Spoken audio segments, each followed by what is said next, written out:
శ్రీమాత్రే నమ. జయ గురు దత్తాత్రేయ నమ. కుంభరాశి వారికి శని రాశ్యాధిపతి, అలాగే వ్యయాధిపతి.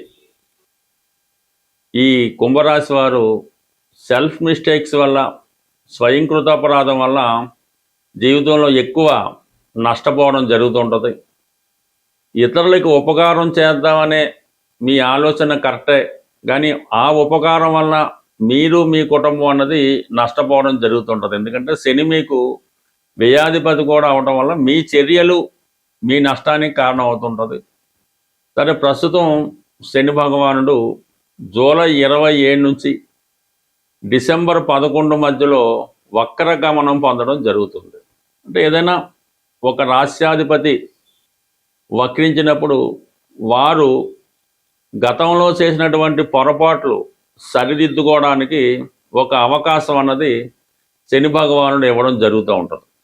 అంటే మీరు వ్యక్తిగతంగా మీరు చేసే పొరపాట్లు సరిదిద్దుకోవడం కానీ, అలాగే 12వ స్థానం సంబంధించినటువంటి రుణాలు చేయడం కానీ, అన్నెసరీ ఎక్స్పెండిచర్ కానీ, ఏదైనా నష్టపోవడం కానీ, ఇటువంటి మళ్ళీ తిరిగి సంపాదించుకోవడానికి మీకు ఒక అవకాశం అన్నది ఈ సమయంలో, అంటే రాబోయే 138 రోజుల్లో శని భగవానుడు మీకు ఇవ్వబోతున్నాడు. అత్యంత క్రమశిక్షణతో కొన్ని మీ సొంత ప్రయోజనాలు, సొంత అలవాట్లు, కోరికలు చంపుకొని క్రమశిక్షణతో పనిచేస్తే గతంలో పోగొట్టుకున్నది మీరు సంపాదించుకుంటారు. ఈవెన్ మీ యొక్క ఆరోగ్యం కూడా ఈ వక్రగమనం వల్ల కొంత ఇబ్బంది పడి దెబ్బతినే అవకాశం ఉంటుంది. అంటే గతంలో ఉన్నటువంటి అనారోగ్య సమస్యలు బయటికి రావడం జరుగుతుంటుంది. కాబట్టి ఈ సమయంలో మీ యొక్క అనారోగ్యాన్ని కూడా మీ క్రమశిక్షణతో తగ్గించుకోవడం జరుగుతూ ఉంటుంది. అయితే ప్రస్తుతం శని భగవానుడు మీకు ద్వితీయ స్థానంలో ఏలినాటి శని 3rd ఫేజ్లో ఉండడం జరుగుతుంది. అయితే కొంతవరకు ఈ వక్రగమనం వల్ల తిరిగి మళ్ళా జన్మశని ప్రభావం మీ మీద ఈ రాబోయే 138 రోజులు ఉంటుంది. అంటే శని అక్కడే ఉంటాడు 2వ స్థానంలో. ఇప్పుడు మీ యొక్క రాశి మీద కూడా, అంటే మీ వ్యక్తిగత జీవితం మీద, మీ వ్యక్తిగత అలవాట్ల మీద కంప్లీట్గా తన ప్రభావాన్ని చూపుతున్నాడు. కాబట్టి మరి గతంలో కంప్లీట్గా మీరు ఏదైతే పోగొట్టుకున్నారో అది సంపాదించే ప్రయత్నంలో ఖచ్చితంగా కష్టపడవలసి ఉంది. ప్రస్తుతం ప్రధానంగా ఆరోగ్యం. శని ఉత్తికారకుడు కాబట్టి ఉద్యోగ సంబంధించిన విషయాల్లో మీరు ఏదో పొరపాటు వల్ల, వేరే కారణాల వల్ల వ్యాపారంలో భారీగా నష్టపోయి ఉండొచ్చు, చేస్తున్న ఉద్యోగం పోగొట్టుకొని ఉండొచ్చు. ఈ విధంగా చేయడం వల్ల మీకు కొంతవరకు తిరిగి మీ తప్పు సరిదిద్దుకొని మళ్ళీ మీరు రియల్గా పశ్చాత్తాపడి అవతల వాళ్ళని సంప్రదిస్తే మీ తప్పు ఒప్పుకుంటే 100కి 100 పాళ్ళు మళ్ళీ పోగొట్టుకున్నది ఏదైనా, అది ఉద్యోగమైనా, భార్య అయినా, మీరు స్త్రీ అయితే భర్త అయినా తిరిగి సంపాదించుకోవడం జరుగుతుంది. అలాగే కొన్ని తీవ్రమైనటువంటి అలవాట్లు ఇబ్బంది పెడుతుంటాయి. ఇప్పుడు శని భగవానుడు ఏంటంటే మనిషిని ఈ విధంగా వాళ్ళు బలహీనతలను మరింత బలహీనపరిచి చాలా భ్రష్టు పట్టిస్తుంటారు. అటువంటి వాటి నుంచి బయటపడడానికి ఇప్పుడు మీకు ఒక అవకాశం ఉంది. అది ఏదైనా ఒక అలవాటు, లేదంటే ఒకరికి బానిస అయి ఉండడం, ఒకరి ఆధీనంలో ఉండడం, ఒకరికి పూర్తిగా కట్టుబడి ఉండడం, వాళ్ళ మాయలో పడడం కూడా కొంతమందికి జరుగుతూ ఉంటుంది.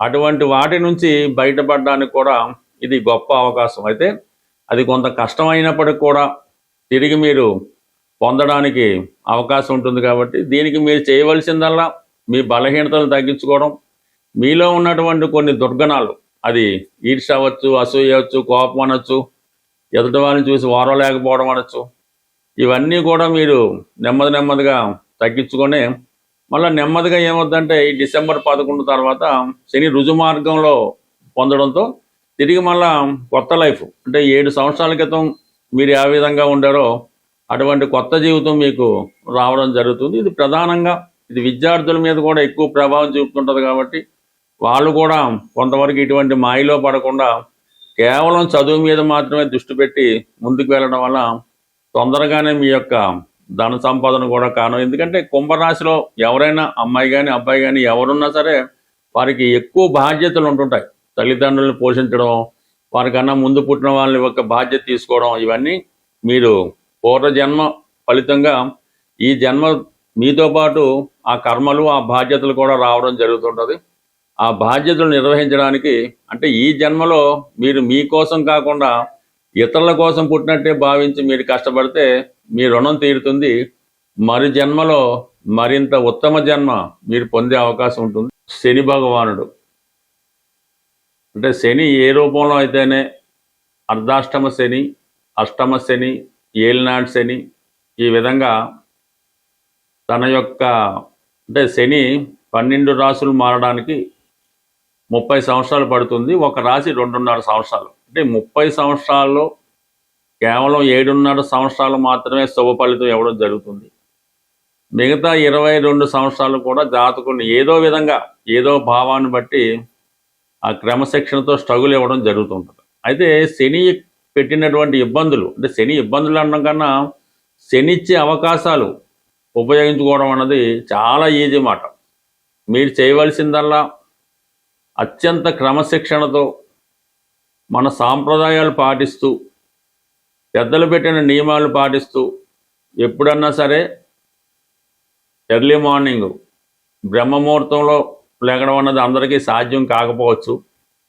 సూర్యోదయానికన్నా ముందు నిద్ర లేవడం, మధ్యాహ్నం నిద్ర అంటే అది ముసలి వాళ్ళకి రోగులకి ఎగ్జాంపుల్ ఉంటుంది తప్ప మధ్యాహ్నం అనేది నిద్ర ఎట్టి పరిస్థితుల్లో కూడా నిద్రపోవద్దు. ఈ విధంగా ముందు ఈ క్రమశిక్షణ పాటించడం, ప్రతిరోజు కూడా మీ యొక్క కుల ఆచార ప్రకారం దైవనామ స్మరణ చేసుకోవడం, కుటుంబంలో పెద్దల్ని గౌరవించడం.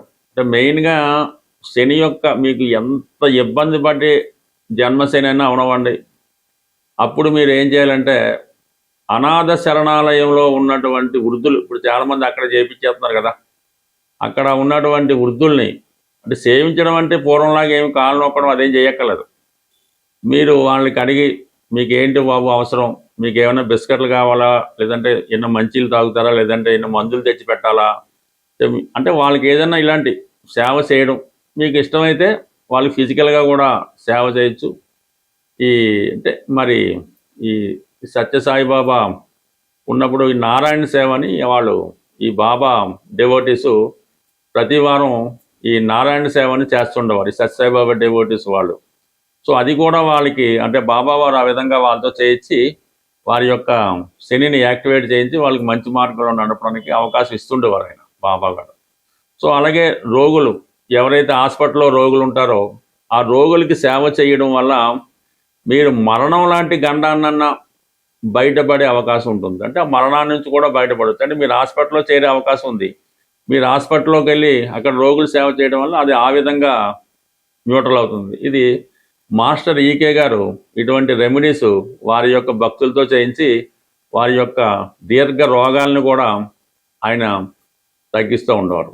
అంటే ఏదైనా శని సేవ చేయడం అది ఎవరికి, ఎవరైతే తన పనులు తాను చేసుకోలేరో వృద్ధులో బలహీనతో వాళ్ళకి చేయాలి తప్ప బాగా ఆరోగ్యంలో ఉన్నవాడికి మీరు ఎంత సేవ చేసినా పెద్దగా ఉపయోగం లేదు. పైపెచ్చి అది మీకు ఇంకో విధంగా ఇబ్బంది పడే అవకాశం ఉంటుంది. కాబట్టి ఈ నియమాలు మీరు అంటే బయట వారికి సేవ చేయడం, బయట వారికి భోజనం పెట్టడం కాకుండా మీ ఇంట్లో ఉన్నటువంటి మీ తల్లిదండ్రులకో తాతగారికో అమ్మమ్మలకో నాన్నలకో వారికి ముందు సేవ చేయవలసి ఉంటుంది. వాళ్ళ గురించి పట్టించుకోకుండా ఏదో వేరే వాళ్ళకి సేవ చేయడం, వాళ్ళకి మంచి చెడ్డలు చూడడం అది మీకు మరింత పాపాన్ని మూటగడుతూ ఉంటుంది. ముందు మీ ఇంట్లో ఉన్నటువంటి వృద్ధులకు ఎటువంటి కష్టం రాకుండా చూడటం, వారికి ఏదైనా అవసరం వచ్చినప్పుడు ఆత్మీయంగా వాళ్ళని పలకరించడం, అవసరమైతే వాళ్ళకి ఫిజికల్గా సేవ చేయడం, వాళ్ళ అవసరాలకి మంచి దుప్పటం, మంచి పడక ఏర్పాటు చేయడం, శుభ్రమైన ఆహారం పెట్టడం, వాళ్ళు పడుకునేలాగా మంచి పడక ఏర్పాటు చేయడం, వాళ్ళకు రూమ్ ఏర్పాటు చేయడం,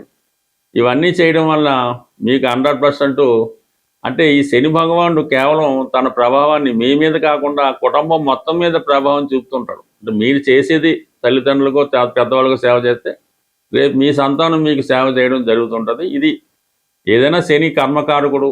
మీ కర్మల్ని బాధ్యతల్ని కరెక్ట్గా చేస్తే మీరు ఏ దేవాలయానికి వెళ్ళక్కర్లేదు, ఏ దాన ధర్మాలు చేయక్కర్లేదు, ఏ పుణ్యక్షేత్రాలు దర్శించక్కర్లేదు. మీ పెద్దవారిని సేవ చేస్తూ అలాగే ఇతరులకు కూడా ఇబ్బందులు లేకుండా చూడడం. కేవలం మీ పని వాళ్ళు కూడా ఉంటారు, మీ డ్రైవర్లు ఉంటారు, ఇంట్లో పనిచేసే వాళ్ళు ఉంటారు, వాళ్ళ పట్ల కూడా వినయ విధేయతలతో వాళ్ళ అవసరాలు ఏమైనా ఇబ్బందులు ఉంటే వారి అవసరాలు తీర్చడం వల్ల కూడా మీకు ఈ శని యాక్టివేట్ అవుతుంది. అలాగే మీ యొక్క వ్యాపార వ్యవహారాలు కూడా చాలా అనుకూలంగా రావడం జరుగుతుంటుంది. బట్ ఏదైనా శనిని కంట్రోల్ చేసే శక్తి మీ చేతుల్లోనే ఉంది. అది మీరు ఎంత కష్టపడి చేసుకుంటే మీ యొక్క అభివృద్ధి, ఆరోగ్యం, ఐశ్వర్యం అంత అనుకూలంగా ఉంటుంది. స్వస్తి.